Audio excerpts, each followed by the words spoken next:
पंडित। आज की रात फैसला कुन रात होगी। तेरी महारानी कल की सुबह देखने के लिए जिंदा नहीं रहेगी। और पंडित, अगर तू मेरी योजना में हायल हुआ या डंगा बना तो इसका जहर मैं तेरे शरीर में उतार दूंगी।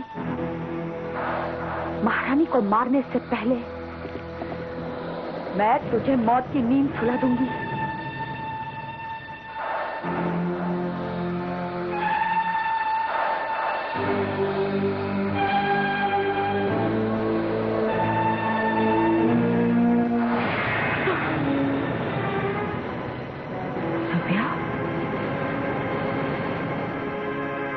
विषकन्या,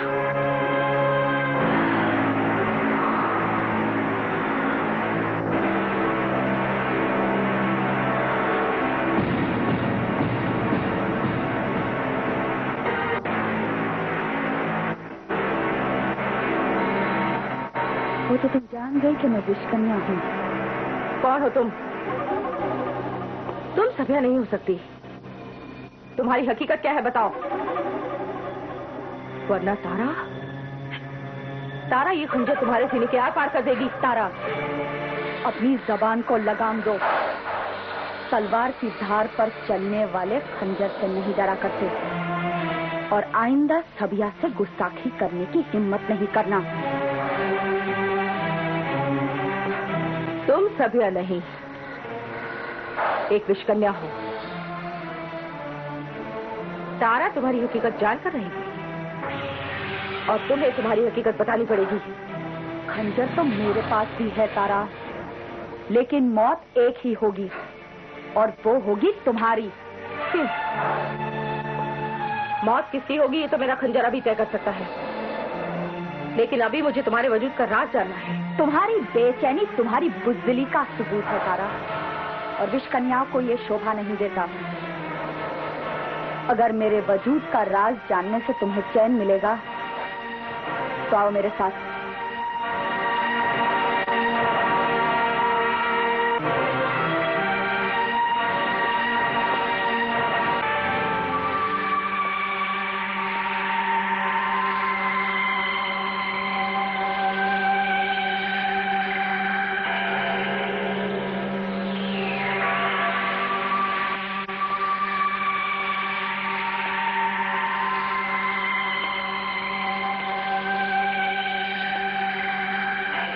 सजा पूरे खानदान से चुकता की जाएगी।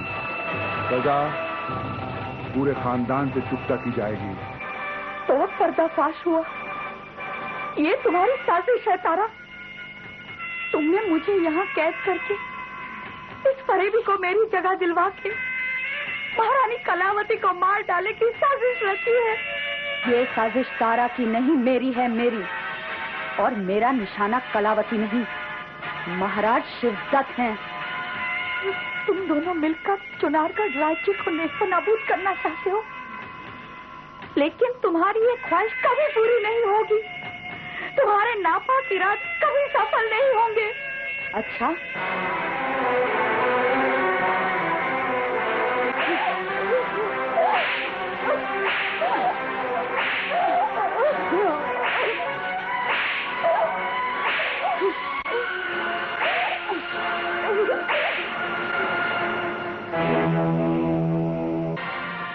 मेरा निशाना कलावती नहीं, महाराज शिवदत्त हैं। तुम दोनों मिलकर चुनारगढ़ राज्य को नेस्त नाबूद करना चाहते हो, लेकिन तुम्हारी ये ख्वाहिश कभी पूरी नहीं होगी। तुम्हारे नापाक इरादे कभी सफल नहीं होंगे। अच्छा,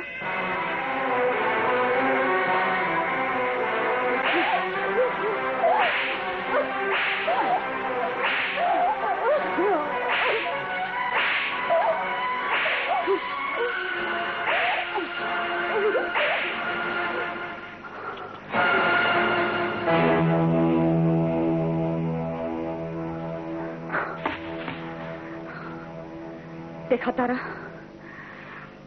जो भी मेरे रास्ते में रुकावट बनेगा उसका यही अंजाम होगा। लेकिन तुम्हारी महाराज से क्या दुश्मनी है? उन्हें क्यों मारना चाहती हो तुम? जानना चाहती हो तुम? सुनो, मेरी दास्तान यही इसी चुनारगढ़ से 20 साल पहले शुरू हुई थी।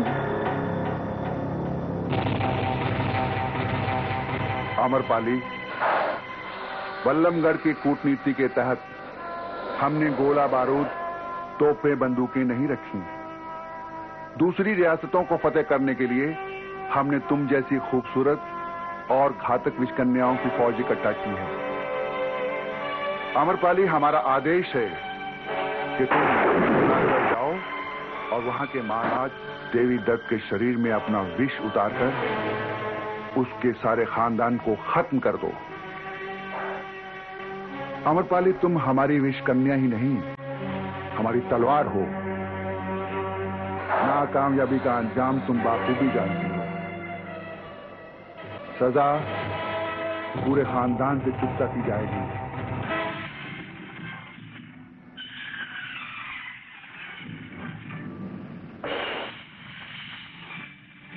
आम्रपाली तो महाराज अनंतपाल की ताबेदार थी और अपने महाराज के हुक्म के मुताबिक उसे चुनारगढ़ के शाही खानदान को खत्म करना ही था, और वही आम्रपाली ने किया।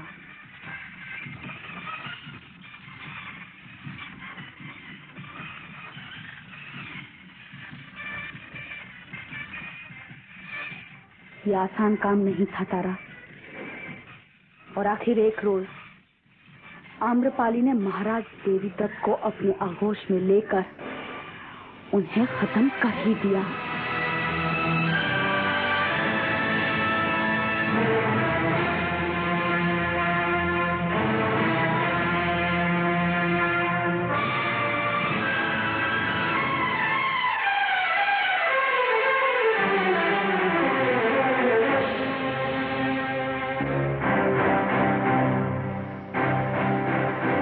और आम्रपाली ने अपनी सहेली जमुना की मदद से देवी दत्त के बेटे शिव दत्त को विष पुरुष बनाकर एक चलते फिरते जिंदा मुर्दे में तब्दील कर ही दिया।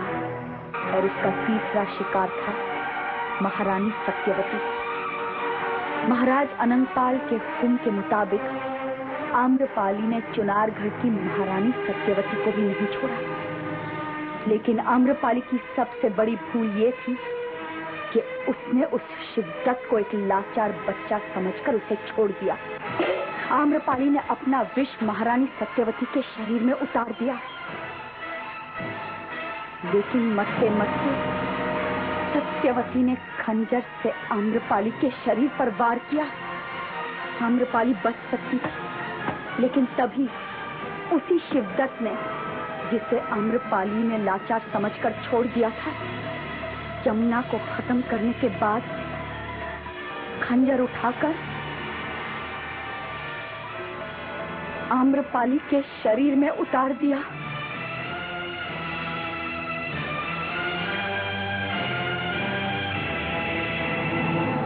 और उसे मौत की नींद सुला दिया। मैं इस दास्तान से वाकिफ हूँ, लेकिन इसके बाद उस दास्तान से तुम वाकिफ नहीं हो जो बल्लमगढ़ में आम्रपाली की मां और उसकी बेटी पर गुजरी थी। विषकन्या आम्रपाली ने फर्ज के तहत अपनी जान की कुर्बानी दे दी, लेकिन उस कुर्बानी का जो सिला बल्लमगढ़ के महाराज अनंतपाल ने आम्रपाली के घर वालों को दिया, वो जुल्म और तबाही की एक और भयानक दास्तान है।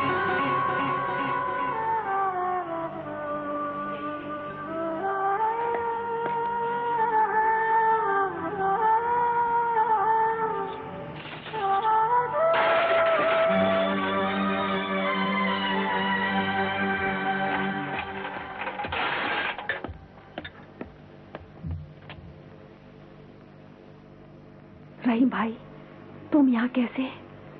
महाराज सिवाय मौत के और दूसरी कोई सजा देंगे ही नहीं। अब क्या करें? मैंने आप लोगों के फरार होने का इंतजाम किया है। आप दोनों जल्द से जल्द यहाँ से निकल जाइए, उस खुफिया दरवाजे से। चलिए चलिए जल्दी चलिए। चल बेटी, चलिए। रुकिए रुकिए।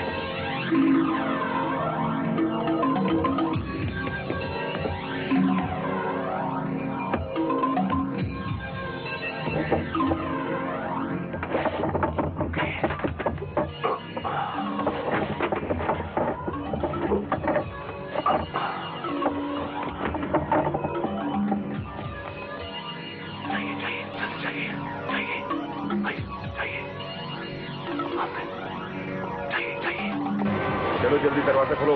हाँ। इन्हें महाराज के पास ले जाना है। जी।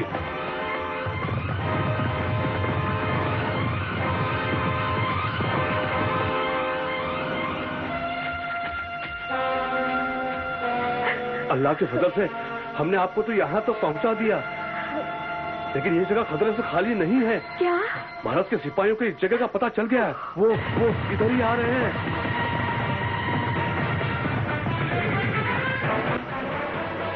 बेहतर होगा आप दोनों यहाँ से जल्द फरार हो जाएं। रहीम भाई, आप फरार होने से कोई फायदा नहीं। वो खुंखार सिपाही हमें कहीं ना कहीं दबोच लेंगे। रहीम भाई, मुझे मेरी जान की चिंता नहीं, बस मेरी आम्रपाली की आखिरी निशानी अम्बा बच जाए, आम्रपाली की इच्छा पूरी हो जाए, मेरी अम्बा दुष्कन्या बनने के दुर्भाग्य से बच जाए। रहीम भाई, वो बेरहम सिपाही किसी भी पल यहाँ आ सकते हैं।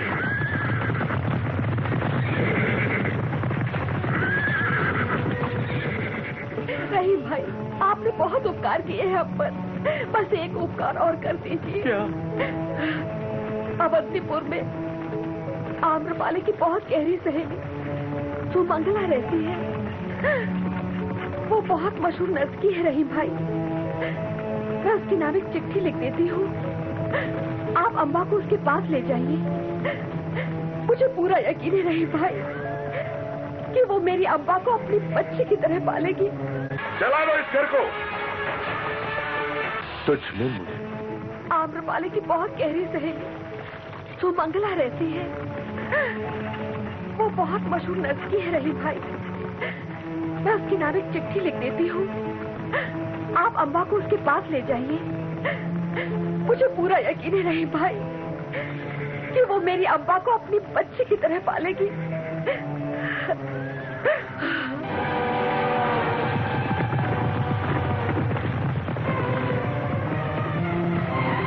ये लीजिए रहीम भाई, ये सुमंगला को चिट्ठी दीजिएगा और आप अम्बा को लेकर फौरन यहाँ से निकल जाइए। और आप? मैं यही रहूंगी। आप यही रहेंगे तो पकड़ी जाएंगी, वो आपको जान से मार डालेंगे। मौत मेरे सामने है रहीम भाई, मैं इस घर को आग लगाकर जल मरूंगी। या खुदा! हाँ रहीम भाई, ताकि वो सिपाही समझे कि मैं और अम्बा दोनों जलकर मर गई और मेरी अम्बा का पीछा छोड़ दे, ताकि मेरी बच्ची सुकून से जी सके। रहीम भाई, चला लो इस घर को।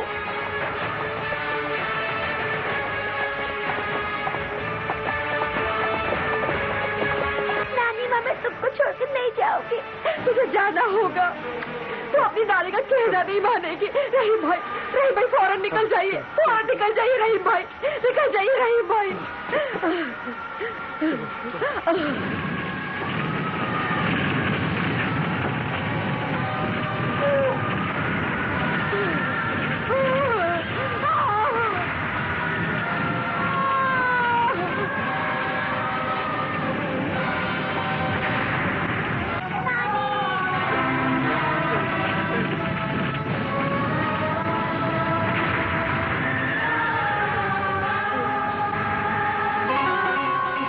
कितनी दर्दनाक और भयानक है अम्बा के बचपन की दास्तान।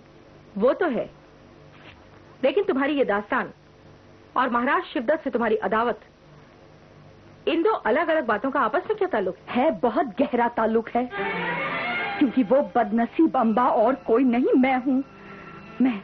ओह, तो तुम अम्बा हो, तब तो तुम्हें अपनी तबाही का बदला बल्लमगढ़ के महाराज आनंदपाल से लेना चाहिए। नहीं, मेरी जिंदगी में जब भी खुशी या उम्मीद की किरण फूटी, उस किरण को शिवदत्त ने ही बुझाया और मुझे अंधेरों में भटकने के लिए मजबूर कर दिया। ऐसी क्या ज्यादती कर दी शिवदत्त ने तुम्हारे साथ कि तुम उनके खून की प्यासी हो गई? मेरी तबाही का सफर शिवदत्त से शुरू हुआ था और इस सफर का अंत शिवदत्त के खात्मे से ही होगा।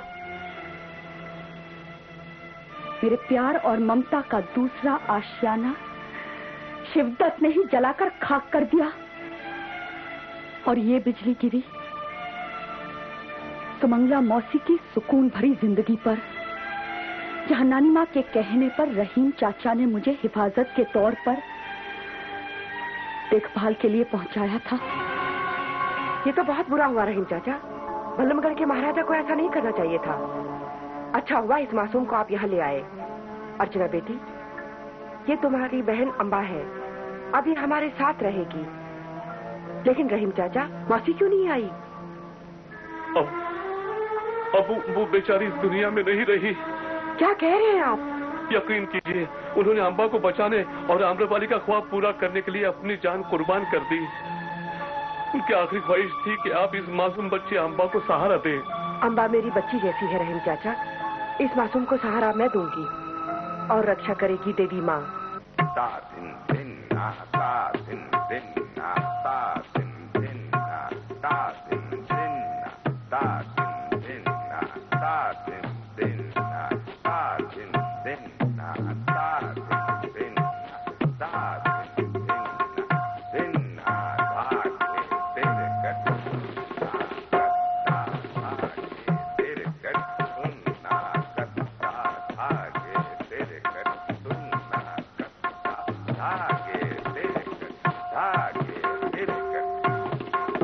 आज की शिक्षा पूर्ण हुई बेटी, जीती रहो।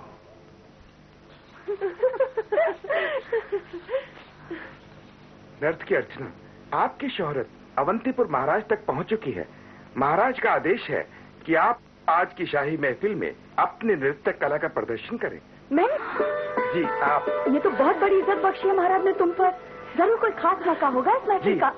पास की रियासत के महाराज मेहमान के रूप में अवंतीपुर पधारे हैं।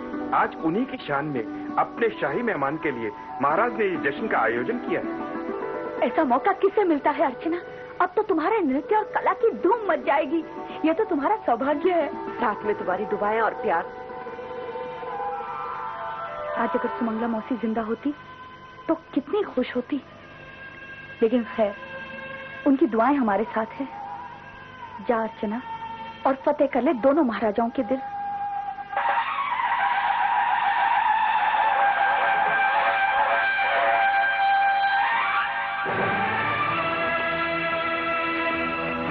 मित्र हो तो आप चाहे साथ रुक जाओ, मगर याद रखिए, आपने आज शिवदत्त को बहिष्ठ कर देने का वादा किया है। फिर आप प्यासे नहीं रहेंगे मित्र। आप अपने आराम गृह में जाइए। ध्रुवचंद ने आपके लिए जिस लाजवाब नर्तकी को पेश किया है, उसके नृत्य से आपका मन भर ही नहीं सकता। जब तक आपकी इच्छा हो उसके नृत्य का आनंद उठाएं।